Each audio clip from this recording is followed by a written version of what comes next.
Remember that hippo we saw swimming down the river in the flavivirus scene? Well, we decided to take a trek through the wilderness and track down that majestic beast. And we stumbled upon a mythical body of water that few explorers have ever set eyes on.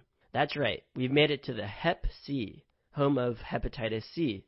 So grab a juice box and let's get started.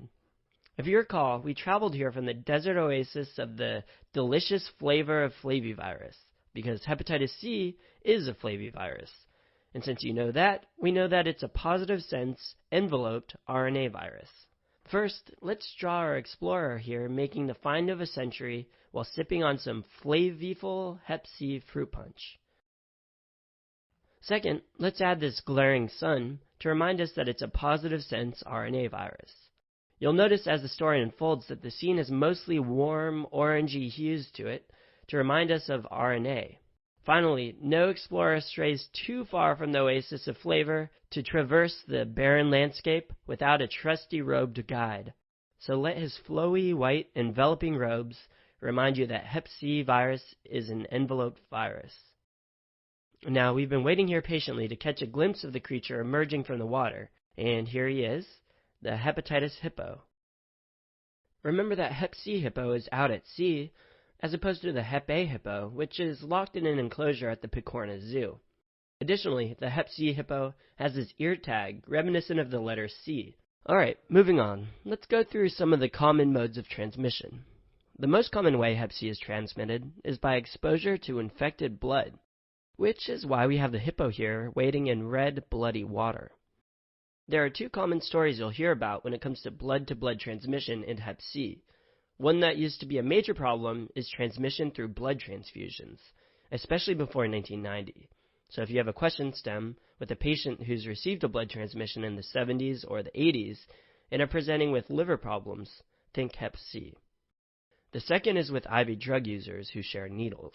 So to help you remember this, let's draw this needle going through the hippo's left ear to accompany that ear tag on his right. Our hippo's starting to look a little punk rock. And some other bodily fluid exchanges that can give you Hep C can occur through the placenta, sex, and through breastfeeding. So note that Hep B is actually more likely to be transmitted through sex, but Hep C transmission is also possible.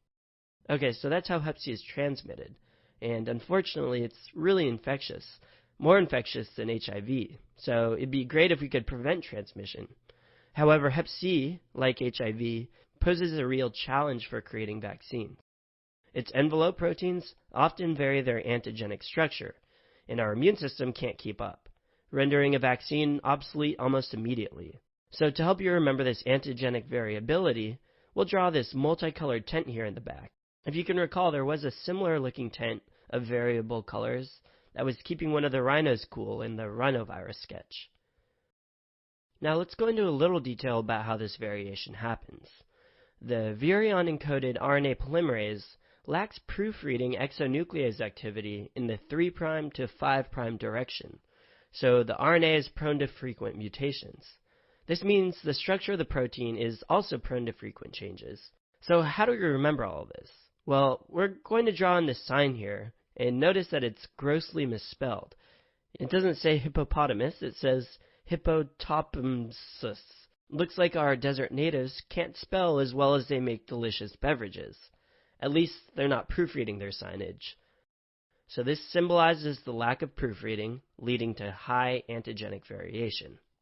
And also the sign below it says no viewing from 3 to 5, which should remind you that it has no 3 to 5 exonuclease activity in its virion, which is the reason for this lack of proofreading. Alright, we just did some biochemistry and it wasn't even that painful. I'm starting to think we're onto something here with this whole sketchy micro thing. Anyway, before I get ahead of myself, let's get to the clinical picture of a Hep C infection. So obviously, as the name indicates, hepatitis C causes inflammation of the liver. So we'll add this liver-shaped mud patch to our hippo here. In the acute stage of viral hepatitis, this inflammation can lead to jaundice, which you can remember with our hippo being yellow. And other obvious findings of acute hepatitis could include right upper quadrant pain or discomfort, an enlarged liver, and increased liver enzymes. All pretty basic stuff. Now, in contrast to hepatitis B, in which most cases will resolve after an acute attack, 60 to 80% of hepatitis C infections will go on to become chronic. So we'll draw in a sign here next to the bloody red water that reads caution, 60 to 80% chronically infected hippos. Signs are pretty useless unless they're memorable, and admittedly this one's not very memorable, but maybe think of it as us taking notes for you. One non-sketchy approved way to remember this is to use the C in hepatitis C to remind you of its propensity to become chronic. In hepatitis C, lymphocytes will infiltrate the portal tract, and with the chronic inflammation and infection, hepatocytes will die. So what do you think will happen when the liver cells and parenchyma are chronically irritated and the liver needs to quickly start replacing dead hepatocytes? Well, there are two ways this can go. Some bits of the liver might just succumb to fibrosis and cirrhosis, just as this washed up, dead piece of liver-shaped coral did in this inhospitable sea.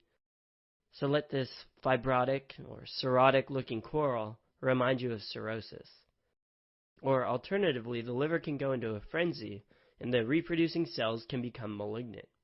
So to remember this possible outcome, let's draw this crab here on the sand, which is the sign for cancer, specifically hepatocellular carcinoma, which unfortunately is a devastating outcome of chronic hepatitis C infection.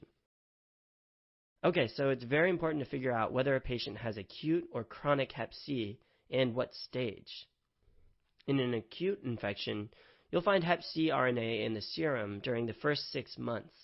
The ALT will rise and then fall by 6 months. So to help you remember this, we'll add a buoy on the waves labeled with an ALT that rises and falls with the tide. In the patients who manage to get over their initial hep C infection, anti-HCV will rise after 2 to 3 months. This lag is due to new mutant strains that are being produced, again thanks to the antigenic variation. However, anti-HCV antibodies can be present in both acute and chronic infection, since the virus mutates so quickly. This means that the antibodies, even if present, soon become ineffective, which means there is no protection against recurring infections. So in the situation of a chronic infection, you'll see the viral RNA persists in the serum after 6 months. Additionally, if you do a liver biopsy, you'll see a lot of lymphocytes in the portal tract. So another thing to be aware of is that hepatitis C is associated with cryoglobulins, which are serum proteins containing immunoglobulins, mostly IgM, that will precipitate out in cooler temperatures. Cryo is from the Greek word meaning icy cold, so when you think of cryo, think of cold waters of the hep C as salt precipitates out on shore. Also notice these crystals here are 5-sided and look like IgM molecules. Again, this is to remind you that hep C infection can lead to the development of cryoglobulins, or serum proteins containing IgM that precipitate in cooler temperatures. Alright, so one more thing you need to know before we return to civilization. How do you treat hep C? Well, the old way to treat it, and you'll still see it in some textbooks, is that you can use ribavirin in conjunction with interferon alpha. So first we'll add some more death and decay to the salty shores of the hep C with these hippo ribs, ribs for ribavirin. To help us remember that interferon alpha is used, we'll give this flavor-loving explorer a walkie-talkie with a twisted antenna shaped like an alpha. Antennas can have interference, and for that reason we thought an antenna would be a good symbol for interferon. The alpha twist should also hopefully stand out in your mind's eye. Other drugs that can be used are protease inhibitors, and one of the newer drugs, sofosbuvir, is a polymerase inhibitor. And this has really been quite an impressive drug in ridding people of hep C infection. So you should remember to consider using protease inhibitors. And proteases cut up protein, kind of like a meat cleaver. So we thought a meat cleaver would be a good symbol for proteases. And nothing scares off the wild hippos more than a bumbling explorer who's been using his meat cleaver to hack away the vegetation to clear a path for their expedition, which now seems to be stuck in this tree. Try as he might, he can't pull it free, and his meat cleaver, or protease, is stuck, or inhibited. This should remind you that some protease inhibitors are used for treatment. I'm not going to go into specifics because, for one, genotype testing of the virus must be done to determine what combinations of drugs should be used. But hepatitis C has the potential to have terrible, devastating outcomes and is the leading cause of liver transplants, so we're definitely in need of some more great drugs to treat it. So this is a high-yield virus, and we got through it rather quickly, partly because we touched on it in the flavivirus scene. However, definitely have this one down pat.